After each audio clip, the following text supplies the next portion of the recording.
Ek dink een van ons grootste probleme nadat ons tot redding gekom het, deur die onselfsugtige offer van Jesus en sy bloed, is ons gewete. Daardie deel van die mens wat sonde lewendig wil hou, al is dit reeds vergewe.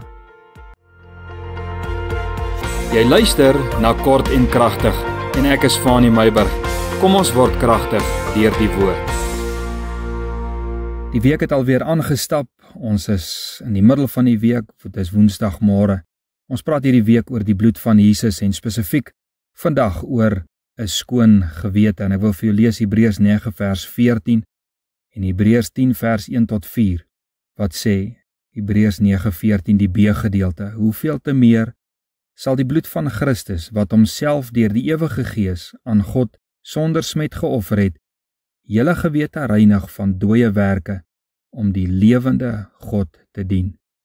Want, sê Hebreërs 10 vers 1, die wet, wat 'n skaduwee het van die toekomstige weldade, nie die beeld self van die dinge nie, kan nooit deur dieselfde offers wat jaar na jaar gebring word, die wat toetree tot volmaaktheid lei nie. Anders sou hulle opgehou het om te offer, omdat die wat die diens verrig, nadat hulle eenmaal gereinig is, geen bewussyn meer van die sonde gehad het nie. Maar in die offers is daar jaar na jaar 'n herinnering aan die sondes, want die bloed van stiere en bokke kan onmoontlik die sonde wegneem. Jy weet, 'n groot ding wat Jesus aan die kruis kom doen het, is om te deel met iets wat die bloed van 'n dier nie meer kon deel nie, en dit is ons gewete. Jou gewete is 'n tipe van 'n goddelike waarskuwingsinstrument wat reageer op sonde. Jou gewete maak jou bewus van sonde en bewus van jou sonde. En dit herinner 'n mens aan 'n mens se sonde. Jou gewete bring 'n gevoel van veroordeling en skuldgevoel. Dis 'n tipe van 'n konstante aanklaer.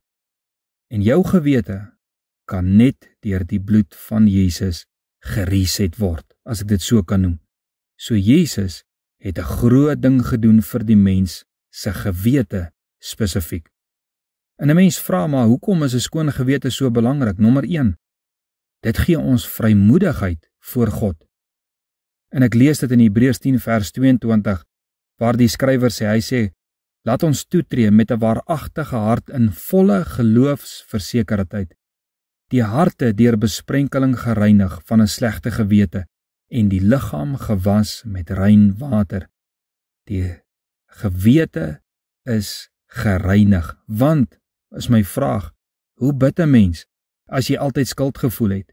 Hoe het jy enige geestelike autoriteit as daar altyd 'n tipe van 'n swaard oor jou kop hang van wat jy verkeerd gedoen het? Of, hoe bid 'n mens as jy nie die versekering het dat Jesus jou vergewe en vrygespreek het nie? Hoe het 'n mens vrymoedigheid om met jou sondes na Christus toe te kom as jy nie eens 'n versekering het daarmee gedeel is nie?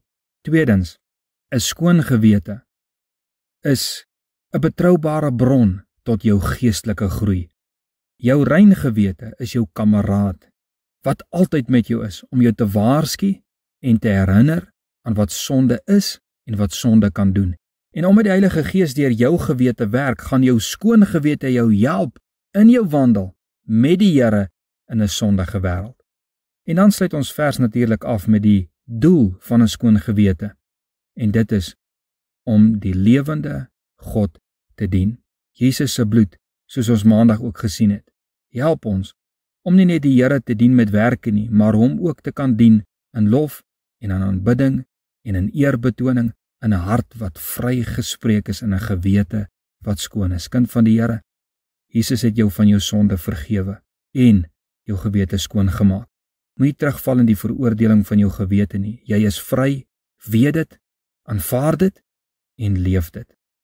Here, hierdie week het ons net dankbaarheid in ons harte. Help my broer en my suster in die Here om vry te wees in die Here. Amen.